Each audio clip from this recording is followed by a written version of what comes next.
Morning. Last लेक्चरला आपण chemical equilibrium मध्ये इक्विलिब्रियम कॉन्स्टंटचं एक्सप्रेशन आपण स्टडी केलं होतं. लॉ ऑफ मास ऍक्शन आपण डिराइव्ह केला होता. लॉ ऑफ मास ऍक्शन आपल्याला काय सांगतो? Rate of chemical reaction is directly proportional to the product of active mass of reactant raised to power equal to its stoichiometric coefficient in the balanced chemical equation. Okay, आता equilibrium constant आपण त्याच्यावरून जो करणार होता, equilibrium कॉन्स्टंटचे relation होतं. ते relation between equilibrium constant and law of mass action. आपला हा इक्विलिब्रियम कॉन्स्टंट केसी जो आला होता त्याचा एक्सप्रेशन होता आपला product of c raise to c d raise to small d आणि a raise to small a b raise to small b. अशा प्रकारे आपले हा इक्विलिब्रियम कॉन्स्टंट आहे. तर हा इक्विलिब्रियम कॉन्स्टंट आपला रेशो कोणाचा? Product by reactant. Okay, raise to its power. Power किती असणार आहे?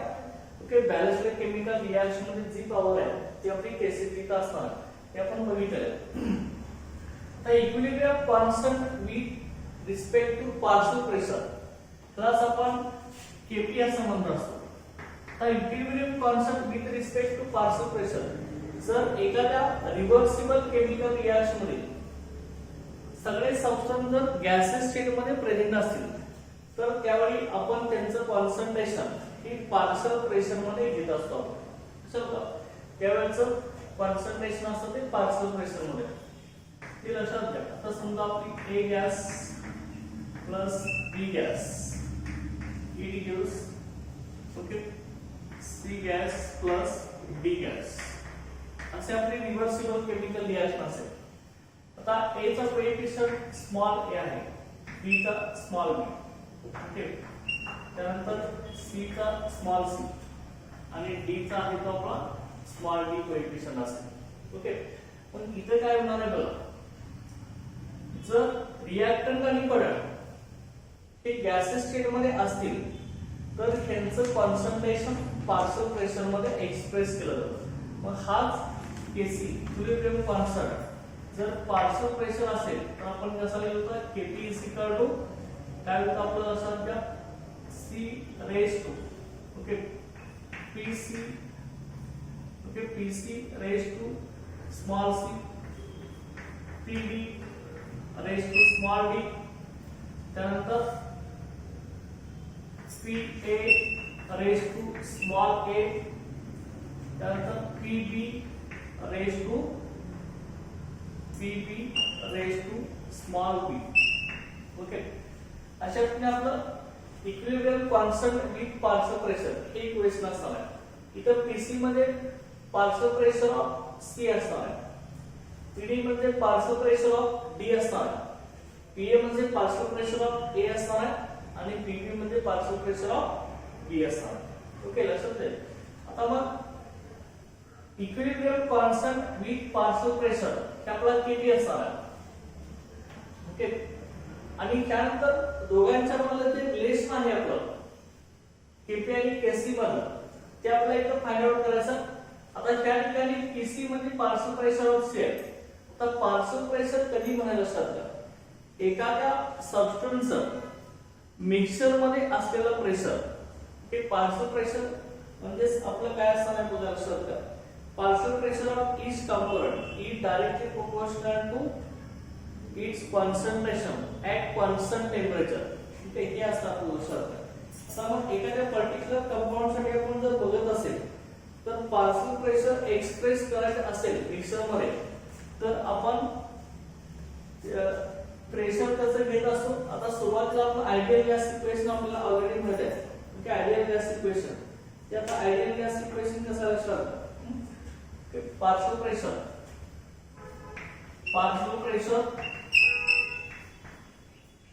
Okay partial pressure is directly proportional to the concentration.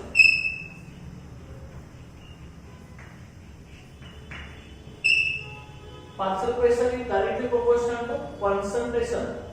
Okay, concentration at constant temperature,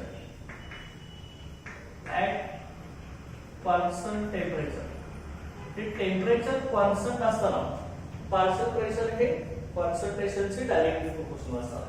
आता आयडियल गॅस सिच्युएशन ऑलरेडी आपल्याला माहिती आहे. आयडियल गॅस सिच्युएशन काय असतं आपलं ideal gas situation. Okay, ideal gas situation PV is equal to nRT. Okay, की आपलं ideal gas situation PV is equal to nRT. Okay, हे आपलं आयडियल गॅस सिच्युएशन आहे.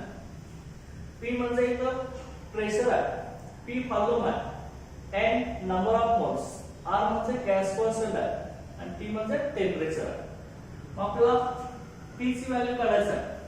P is equal to काय ना, P इकडे गेल्यावर डिवाइड होणार N by P अशा पद्धतीने होणार. Okay, N by V okay into RT. Okay, अशा पद्धतीने होणार. आता N म्हणजे नंबर ऑफ मोल्स आहे, P म्हणजे व्हॉल्यूम आहे. आता N by V समजा but concentration is equal to N by V. Concentration म्हणजे number of moles divided by volume असं असतं आपल्या लक्षात ठेवा. मग आता हीच व्हॅल्यू आपण इथं पुट अप केली तर आपल्याला काय मिळणार आहे P is equal to CRT. समजा P is equal to आपल्या CRT असं मिळणार आहे. ओके, आता मग कॉन्सन्ट्रेशन आपल्याला A ह्या कंपाऊंडचं घ्यायचं. A ह्या कंपाऊंडचं आपल्याला ओके कॉन्सन्ट्रेशन आपलं काय असणार PA असणार आहे. ते कसं असणार आहे लक्षात ठेवा. आता आपण जर इथं A चं पार्शियल प्रेशर जर घेतलं असेल ओके मोलर कॉन्सन्ट्रेशन. आता N आपला नंबर ऑफ मोल्स आहे, P व्हॉल्यूम आहे. नंबर ऑफ मोल्स चं युनिट आपला मोल असणार आहे, व्हॉल्यूम असणार आहे ते मोल पर dm3 असणार आहे. dm3 हे मोल आणि ते dm3 मध्ये. ओके, टोटल कॉन्सन्ट्रेशन चं युनिट आपलं काय होणार आहे, मोल हा वरती गेल्यानंतर काय होणार आहे पर dm3. ओके, हे कॉन्सन्ट्रेशनचं आपलं युनिट असणार आहे याच्यामध्ये. ओके, मोल पर dm3. आता मग partial pressure of component A, component B, component C आणि कंपोनेंट D आपल्याला फाइंड आउट करायचं. तर आता हे कसं येणार बघा, A ह्या कंपोनेंटचं पार्शियल प्रेशर.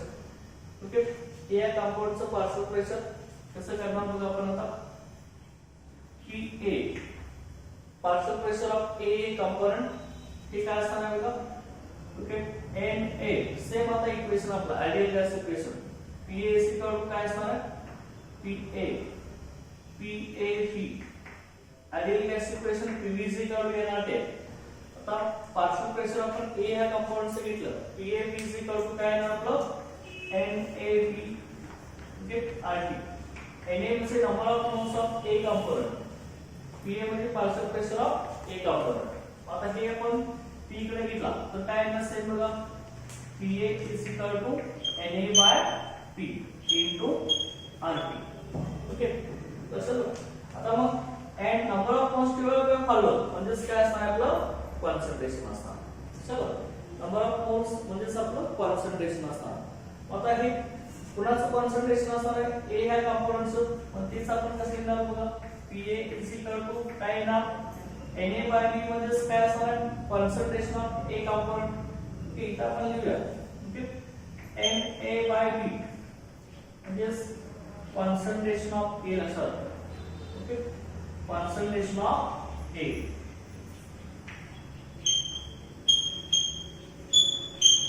लक्षात Na by B म्हणजे काय असणार आहे कॉन्सन्ट्रेशन ऑफ A असणार. लक्षात आहे. आता त्यानंतर बघा पुढचं कसं असणार आहे याच्यामध्ये. आता आपण व्हॅल्यू A ची व्हॅल्यू इथं पुढे केली तर आपलं इक्वेशन कसं मिळणार आहे PA is equal to काय असणार आहे concentration of A into RT असणार. अंडरस्टँड. ओके, त्याच पद्धतीने आता आपण काय करणार आहे PB चं कॉन्सन्ट्रेशन काढणार आहे ते पण असंच येणार आहे सिमिलरली. ओके, त्याच पॅटर्न मध्ये partial pressure of B is equal to concentration of B. Concentration म्हणजे काय आपलं number of moles divided by volume. ठीक, concentration of B into RT. परत partial pressure of C component ते आपलं कसं येणार आहे concentration of CRT. Concentration of partial pressure of D component ते concentration of D into RT येणार आहे. आपण कॉन्सन्ट्रेशन जे आहे ते आपण स्क्वेअर ब्रॅकेट मध्ये रिप्रेझेंट करतात लक्षात. ओके पी आहे. मग ह्या सगळ्या व्हॅल्यू आपल्या आल्या पीए पीबी पीसी आणि पीडी हे जर आपण त्या इक्वेशन मध्ये पुट अप करत गेलो तर आपल्याला केपीचं एक्सप्रेशन आपल्याला इथे मिळणार आहे.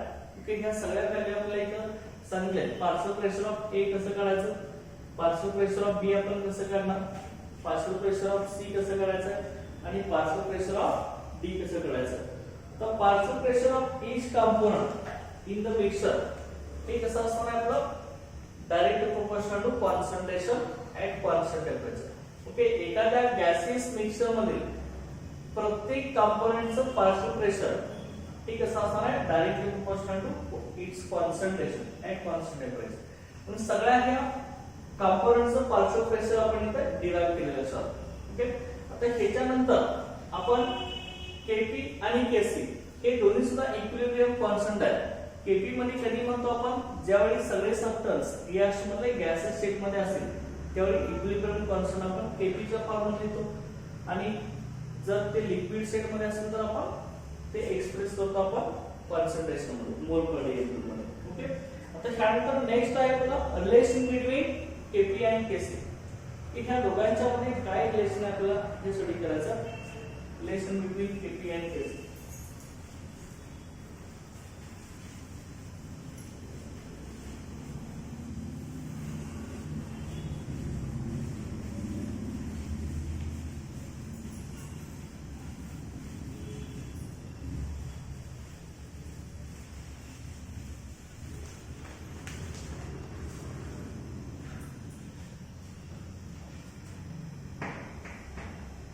the relation between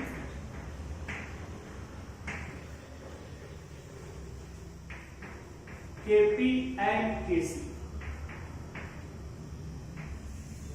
Okay, Kp आणि Kc या दोघांच्या मधलं आपल्याला रिलेशन सांगायचं. आता हे कसं असणार आहे बघा Kp आणि Kc मधलं रिलेशन आपल्याला जनरल रिएक्शन आपण कुठली घेतलेली यासाठी A gas plus B gas equals C plus D. हे आपली रिव्हर्सिबल केमिकल रिएक्शन आहे. ओके याचे कंपोनेंट A चा आपण स्मॉल a घेतला, B चा स्मॉल b, ओके C चा स्मॉल c आणि D चा कंपोनेंट आपण घेऊया स्मॉल d. ओके हे small a b c d हे कोएफिशिएंट आहे लक्षात. आता मग आपण आता ऑलरेडी केपी आणि केसी चा फॉर्म्युला लिहिलेला आहे. ओके केपी आपला कसा आहे बघा केपी ची व्हॅल्यू आपली पीसी रेज टू सी आहे, पीडी रेज टू डी आहे आणि PA raise to small A आणि PB raise to small B आणि केसी ची व्हॅल्यू आहे C raise to C, D raise to small D, A raise to small A, B raise to small. लक्षात अशा पद्धतीने आपल्याला करायचं आहे. कसं असणार बघा मग लक्षात घ्या. त्यामध्ये आता बघा केपी जो आहे तो पार्शियल प्रेशर एक्सप्रेस करतो आणि केसी आहे तो इक्विलिब्रियम कॉन्सन्ट्रेशन एक्सप्रेस करत असतो. ओके बघा मग ऑलरेडी आता केपी मी घेणार केपी इज इक्वल टू काय आहे बघा केपी ची व्हॅल्यू जी असणार आहे ओके ती बघा केपी आणि इज घेतला आपण सेम एक्सप्रेशन आपण इथे घेऊया केपी साठी. एक्सप्रेशन आपलं काय येणार आहे बघा याच्यामध्ये PC raise to small C,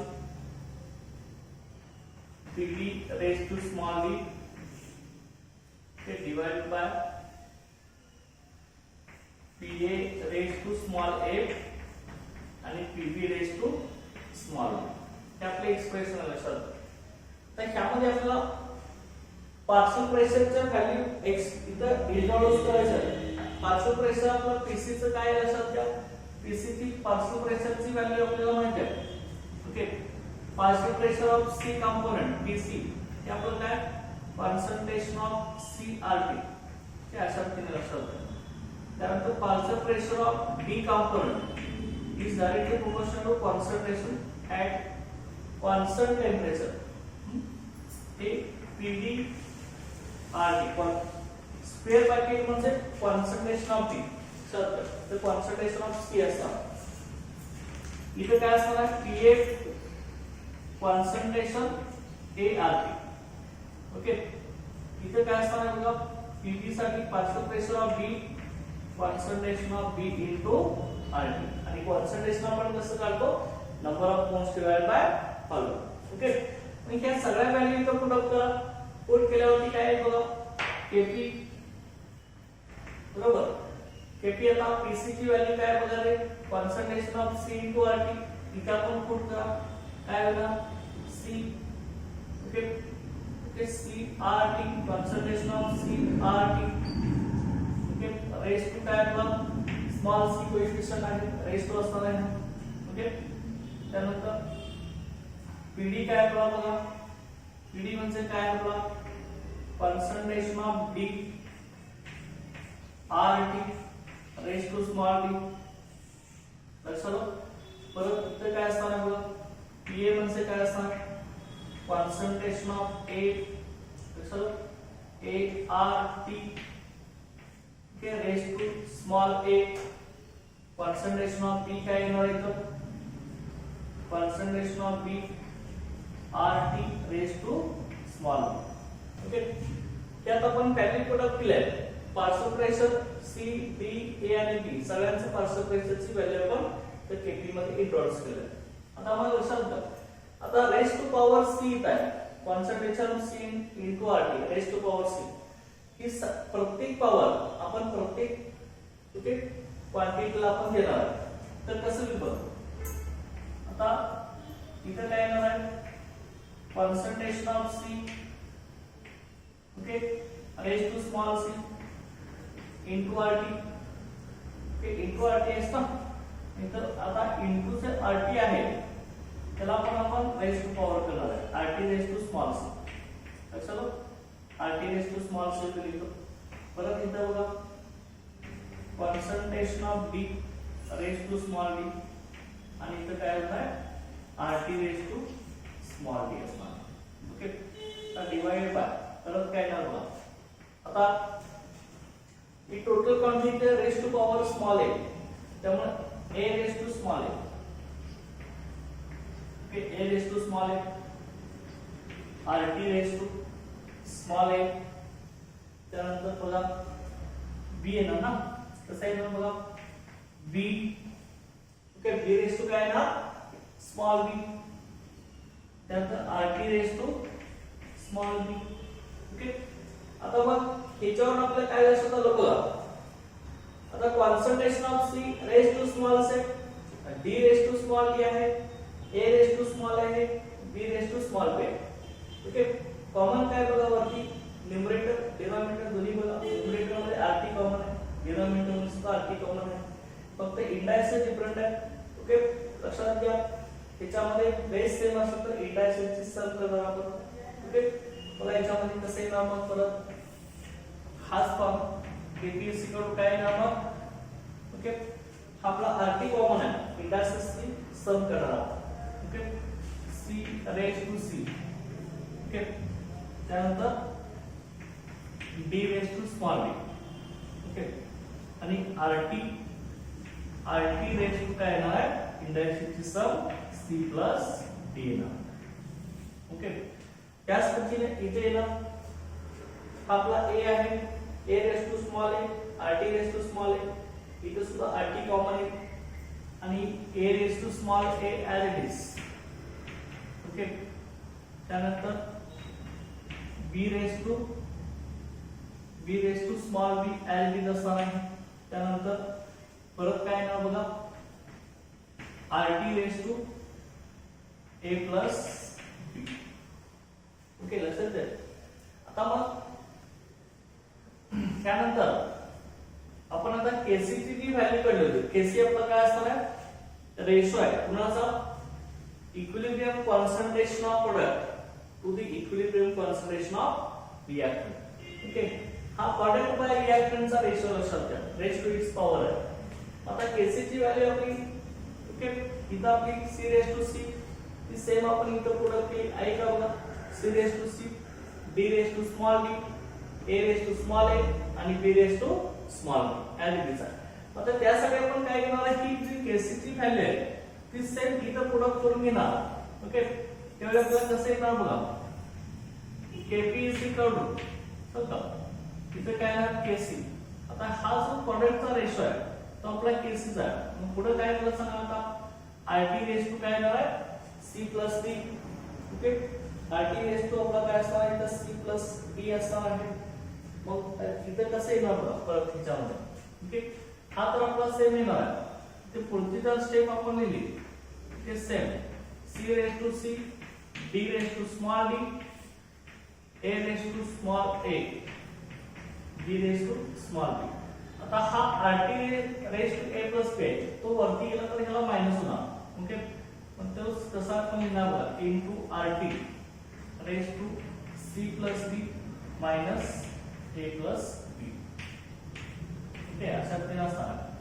मग हेच परत आपण कसं करणार बघा, C raise to C, D raise to small d हे ऍज इट इज आपण ठेवू. ओके, खाली ऍज इट इज आहे A raise to small a, B raise to small b into Rt raise to. आता C plus d minus a minus b इथं आपण काय केलं लक्षात घ्या, रेश टू डेल्टा n असं म्हटलं. Okay, delta n. आता डेल्टा n म्हणजे difference between number of moles of product minus number of moles of reactant. Okay, लक्षात. आता इथं आपण काय करूया बघा, Rt raise to delta n आपण इथे घेतलेला आहे. ओके, आता इथं C raise to C, D raise to D divide by A raise to small a, B raise to small b हा म्हणजे काय आपला इक्विलिब्रियम कॉन्स्टंट Kc ची व्हॅल्यू. बरोबर. आता हा Kc इथं प्रोडक्ट केला तर काय होणार बघा. ओके, इथं Kp इज इक्वल टू काय येणार मग Kc. ओके, हा Kc येणार आहे. Kc ची व्हॅल्यू इथं प्रोडक्ट केली आपण. ओके, इनटू काय असणार आहे Rt raise to delta n. समजा Kp is equal to Kc into Rt raise to delta n असं आपलं इक्वेशन मिळालं असं काय. ओके, रेशन मिळालं.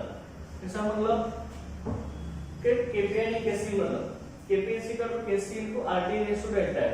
इथं डेल्टा n जो आहे लक्षात घ्या, डेल्टा n ची व्हॅल्यू म्हणजे लक्षात घ्या n2 मायनस n1 असतं. चला n2 म्हणजे आपला इथे काय लक्षात घ्या C plus D. Okay, minus इथे काय A प्लस B आहे. लक्षात. आता मग n2 म्हणजे काय number of moles, number of moles of product. n2 म्हणजे number of moles of product लक्षात घ्या, number of moles of product n2 आणि ओके n1 म्हणजे number of moles of reactant.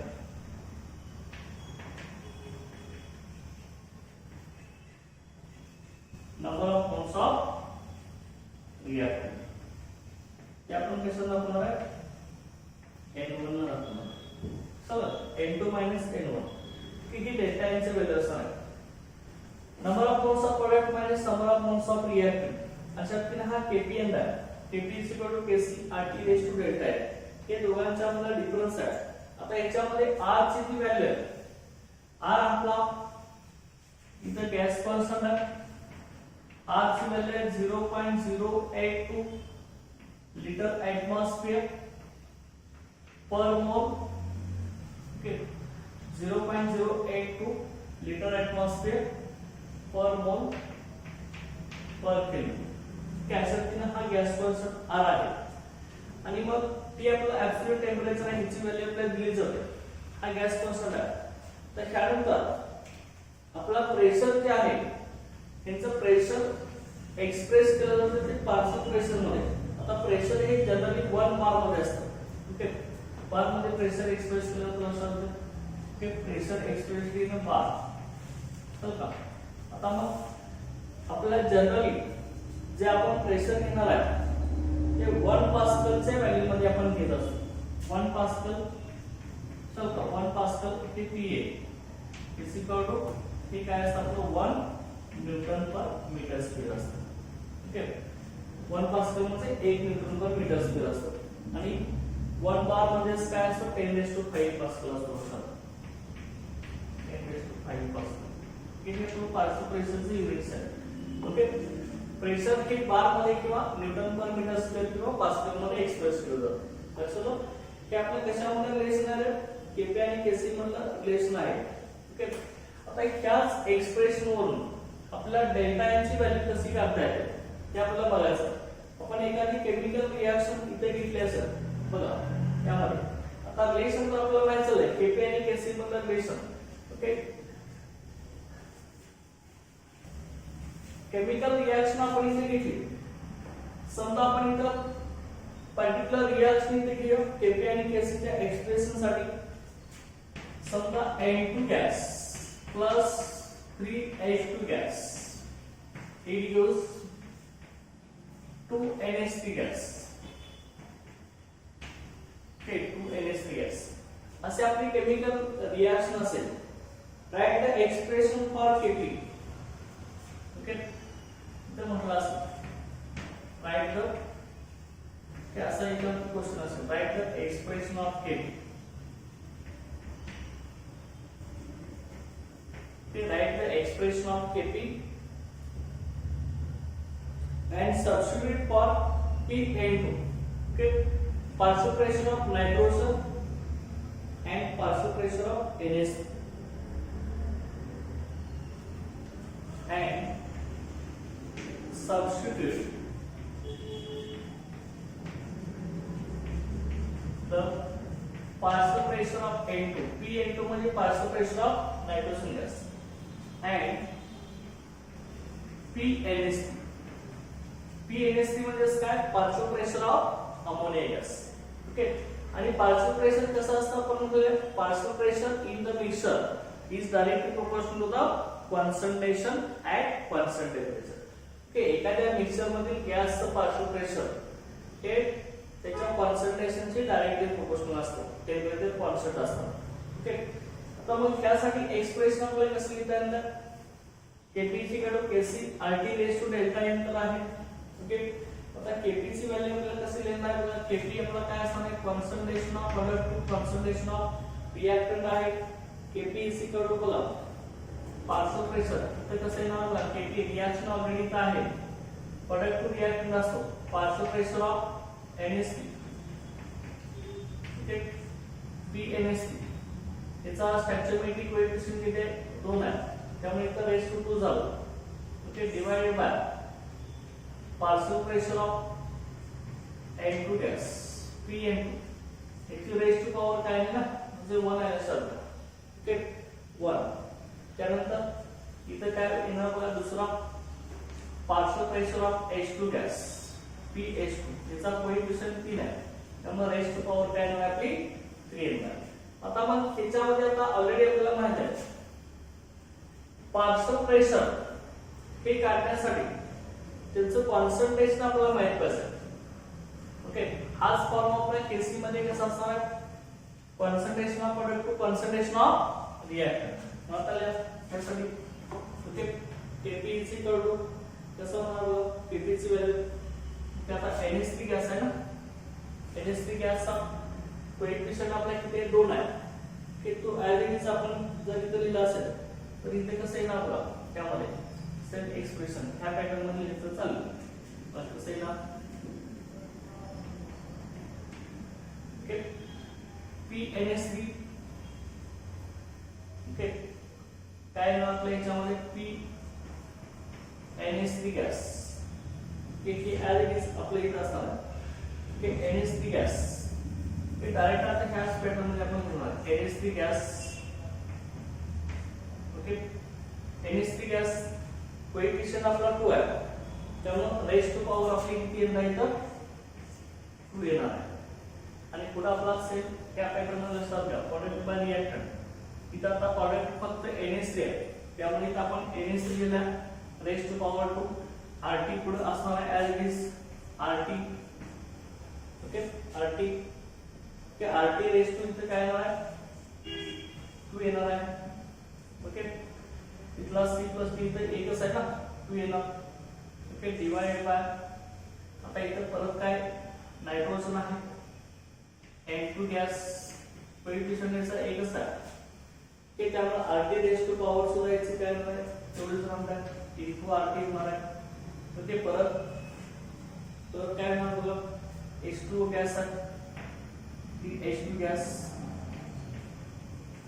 Gas याची रेज टू पॉवर किती येणार आहे, coefficient 3 आहे आणि RT रेज टू पण काय येणार आपला 3 होणार. ओके, आता शेवटी कसे एक्सप्रेशन आपले डिराइव्ह झालं त्यामध्ये.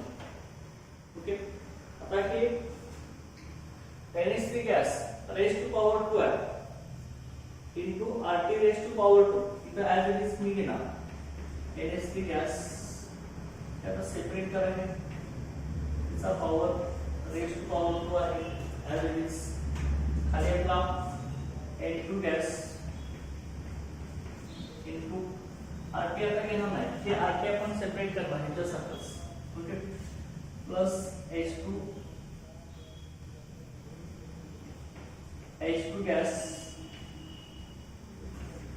ओके, रेज टू पॉवर 3 आता इनटू इकडे आता RT येणार. ओके, तर RT कसं आहे ना बघा, ह्या साईडला इथे ह्याच्यामध्ये RT रेज टू, इथं RT रेज टू किती येणार, RT रेज टू 2 आहे आणि इथला RT रेज टू किती येणार बघा, इथला RT रेज टू 1 आहे, इथला RT रेज टू 3 आहे. इंडायसेसचे आपण सम करत असतो, त्यामुळे इथं RT रेज टू काय होणार बघा, 4 होणार आहे. ओके, RT रेज टू 4, इथला 1 आणि इथला 1 + 3 4. ओके, आता हा परत वरती आपण लिहिला त्याच्यामध्ये, हा परत आता हा तर आपला concentration of product to concentration of reactant, हा त्याला आपण केसी असं म्हणत असतो. त्यामुळे Kp हा सेम काय आला, केसी आला. ओके, RT हा वरती गेला, RT रेज टू, आता RT रेज टू हे काय होणार, 2 - 4 होत आहे, बरोबर, 2 - 4. आता 2 - 4 मध्ये काय झालं सांगा, शेवटी एक्सप्रेशन कसं आलं, Kp KC RT raise to -2. लक्षात होतं. अशा तीन तुम्हाला Kp चं एक्सप्रेशन लिहिता आलं कसं. ओके, एखादी रिएक्शन दिली तर त्यातलं Kp चं एक्सप्रेशन आपल्याला लिहिता आलं कसं. ओके, आता जर RT raise to delta n आहे, N2 - N1, इथं मायनस आणि ह्या दोघांची जर आपली 0 होत असेल, लक्षात घ्या, तर 2 - 4 आहे त्यामुळे -2 आला, 2 - 2 असतं 0 झालं असतं, त्यावेळी रेज टू पॉवर 0 होत असतं, डायरेक्ट Kp आपलं काय ना Kc येणार. ओके, हे लक्षात ठेवायचं. ओके, अशा रीतीने हे Kp आणि Kc मधलं रिलेशन होतं. तर त्यानंतर आपण equilibrium constant for heterogeneous equilibrium आपण स्टडी करणार.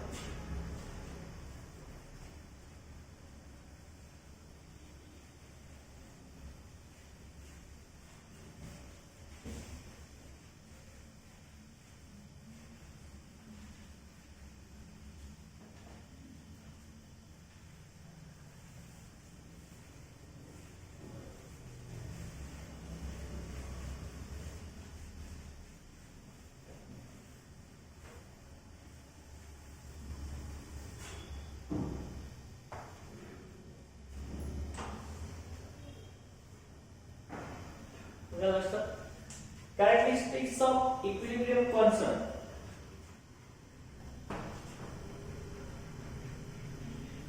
Characteristics of equilibrium constant.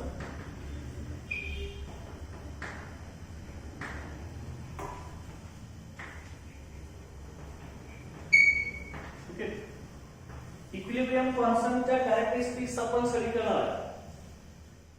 पहिली characteristic आहे व्हॅल्यू ऑफ इक्विलिब्रियम कॉन्स्टंट, तो Kc असेल किंवा Kp असेल.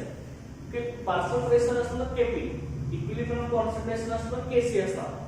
Value of equilibrium constant depends on temperature. Okay, पहिली कॅरेक्टरिस्टिक्स आहे value of equilibrium constant. Value of equilibrium constant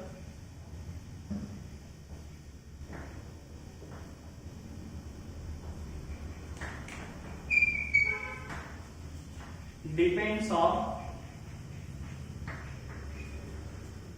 temperature.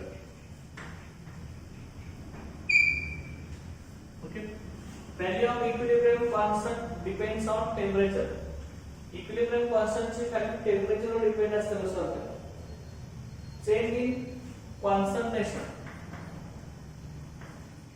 जे कॉन्सन्ट्रेशन चेंज झालं, change in concentration of reactant and product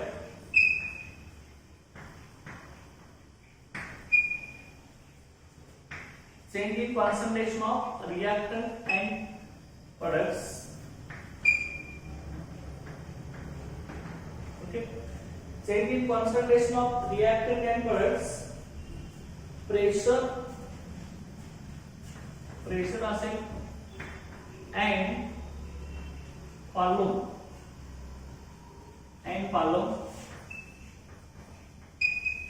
okay, pressure and volume cannot change the magnitude of equilibrium constant, cannot change the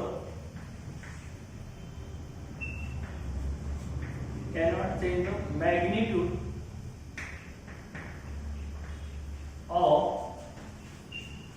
equilibrium constant.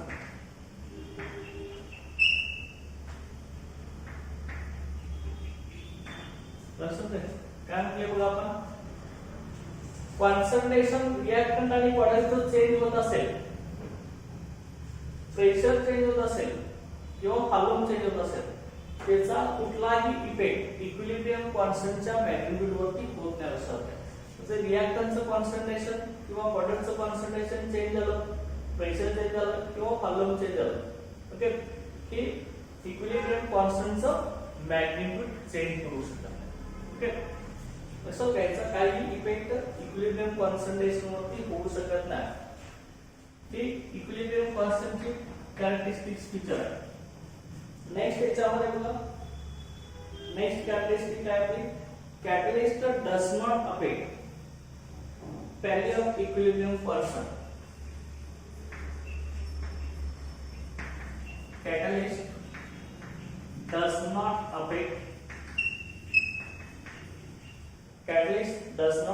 the value of equilibrium constant. Okay, catalyst does not affect the value of equilibrium constant. Catalyst हा इक्विलिब्रियमच्या व्हॅल्यूवरती effect करू शकत नाही असं अर्थ. Okay, equilibrium कॉन्स्टंटची value catalyst change करू शकत नाही. कॅटलिस्टचं आपलं फंक्शन काय, to increase the rate of reaction.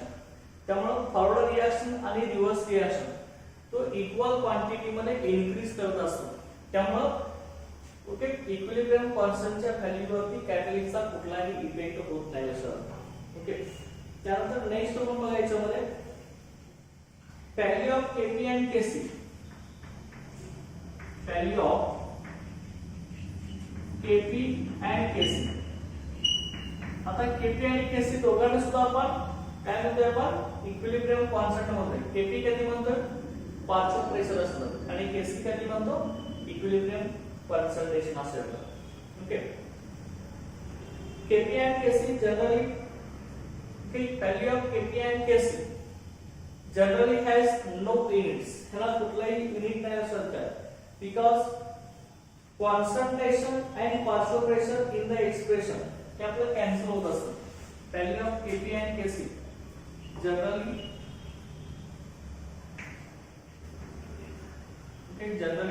has no units. Okay, generally ह्याला युनिट नसतं लक्षात घ्या Kp आणि Kc ला. ओके, नेक्स्ट याच्यामध्ये बघा, the equilibrium constant expression,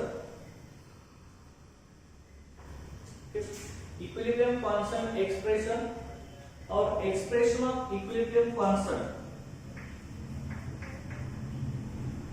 expression of equilibrium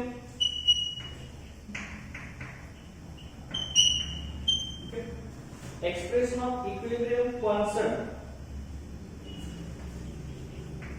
expression of equilibrium constant may contains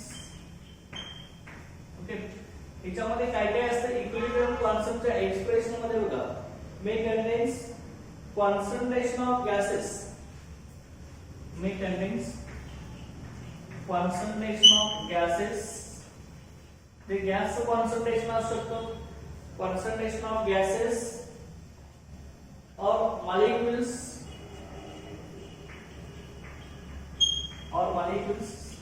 and ions in the solution okay लक्षात घ्या आपण जे इक्विलिब्रियम कॉन्स्टंट एक्सप्रेशन लिहित असतो त्याच्यामध्ये एक तर गॅसचं कॉन्संट्रेशन असतं किंवा मॉलिक्युलचं कॉन्संट्रेशन असतं किंवा आयन्स इन द सोल्युशन हे सोल्युशन मधील आयनचं कॉन्संट्रेशन असतं लक्षात घ्या okay but may not contain molar concentration of pure liquids and pure solids but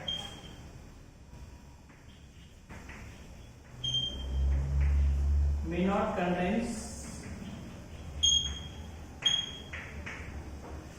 contains concentration of pure liquids and pure solids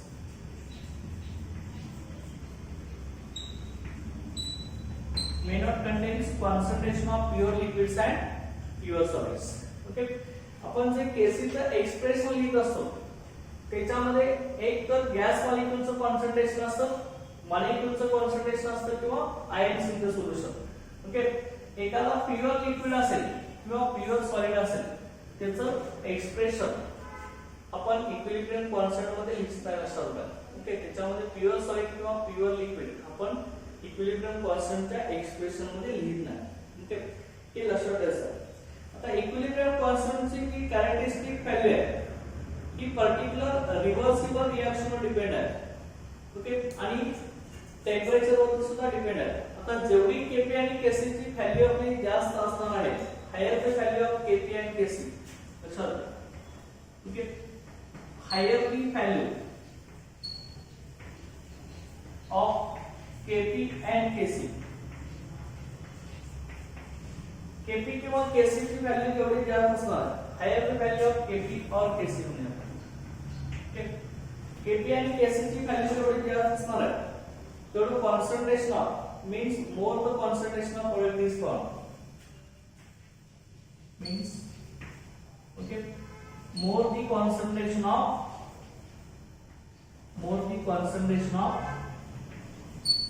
product formed okay जेवढी KP आणि KC ची value जास्त असेल तेवढं प्रोडक्टचं कॉन्संट्रेशन जास्त असतं okay and equilibrium point is more towards right hand side and equilibrium point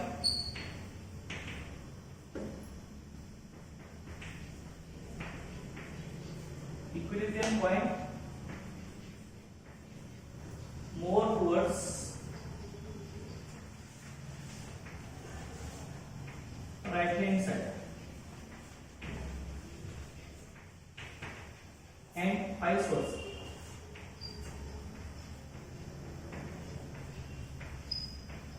okay लक्षात घ्या आपण काय म्हटलंय बघा जेवढी केपी आणि केसी ची व्हॅल्यू जास्त असणार आहे तेवढं प्रोडक्टचं कॉन्संट्रेशन जास्त तयार झालं असणार आहे प्रोडक्ट जास्त क्वांटिटीमध्ये तयार झालं असणार आहे आणि इक्विलिब्रियम हा राईट साइडला सेट होणार आहे ओके एखादी रिव्हर्सिबल रिएक्शन असेल तर इक्विलिब्रियम राईट साइडला जाणार आणि जेवढी केपी आणि केसी स्मॉल असणार तेवढं काय असणार आहे प्रोडक्टचं कॉन्संट्रेशन कमी होणार आहे म्हणजे कुणाचं वाढणार आहे रिएक्टंटचं कॉन्संट्रेशन इन्क्रीज होणार आहे त्यामुळे इक्विलिब्रियम पॉइंट जो आहे तो राइट हँडला शिफ्ट होणार नाही तर तो लेफ्ट हँडला शिफ्ट होणार सो कंपाईस वर्षामध्ये एक्झॅक्ट दाखवेल केपी आणि केसी ची व्हॅल्यू जास्त असेल तर प्रोडक्टचं कॉन्संट्रेशन जास्त इक्विलिब्रियम पॉइंट हा राइट हँड साइडला म्हणजे रिएक्शन राइट साइडला शिफ्ट होणार आहे जे फर्दर रिएक्शन पास असणार आहे आणि केपी आणि केसी जर व्हॅल्यू कमी असेल तर प्रोडक्टचं कॉन्संट्रेशन कमी रिएक्टंटचं कॉन्संट्रेशन जास्त असणार आहे आणि इक्विलिब्रियम रिएक्शन जी आहे